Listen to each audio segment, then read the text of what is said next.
Բանկային ծառայության մասին Հայաստանի Հանրապետության օրենքի համաձայն բարձրաստիճան պաշտոնյաները հայտարարագրում են իրենց եւ իրենց հետ փոխկապակցված անձանց գույքը եւ եկամուտները։ Civilnet-ն այս շաբաթ կազմել է միլիոնատեր պատգամավորների տասնյակը 2013-ի հայտարարագրերի։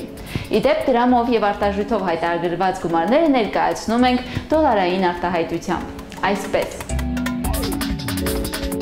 10-րդ հորիզոնականում ազգային ժողովի Բարգավաճ Հայաստան խմբակցության անդամ միավորված աշխատանքային կուսակցության հիմնադիր Գուրգեն Արսենյանն է, հայտարարագրված 2.9 միլիոն դոլարով։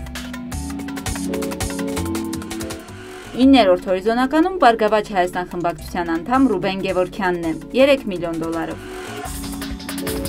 8-րդ հորիզոնականում Հանրապետական խմբակցությունից Արտակ Սարգսյանն է, 3.1 միլիոն դոլարով։ 7-րդ հորիզոնականում Բարգավաճ Հայաստանից Արշակ Մխիթարյանն է, ավելի քան 3.2 միլիոն դոլարով։ 6-րդ հորիզոնականում Հայ հեղափոխական դաշնակցություն խմբակցության անդամ անկուսակցական Արայիկ Գրիգորյանն է, հայտարարագրված 4.8 միլիոն դոլարով։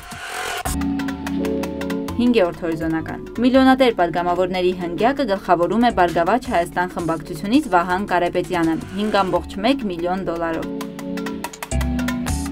4-րդ հորիզոնականում Հանրապետական Հակոբ Հակոբյանն է, 5.1 միլիոն դոլարով։ 3-րդ հորիզոնականում Բարգավաճ Հայաստան խմբակցության անդամ անկուսակցական Գրիգորի Մարգարյանն է, 6.1 միլիոն դոլարով։ 2-րդ հորիզոնականում Հանրապետական խմբակցության անդամ անկուսակցական Սամվել Ալեքսանյանն է, 9.1 միլիոն դոլարով։ Առաջին հորիզոնականը վստահ զբաղեցնում է Բարգավաճ Հայաստան կուսակցության առաջնորդ Գագիկ Ծառուկյանը։ Նա հայտարարագրել է 135 միլիոն դոլար։ Նա 3 անգամ ավելի շատ գումար է հայտարարագրել, քան տասնյակի մնացած 9 պատգամավորները միասին վերցրած։ Իդեպ ազգային ժողովի 131 պատգամավորներից հայտարարագրեր ներկայացրել են 122-ը։ Նրանց հայտարարած ընդհանուր գումարը կազմում է 197 միլիոն դոլար։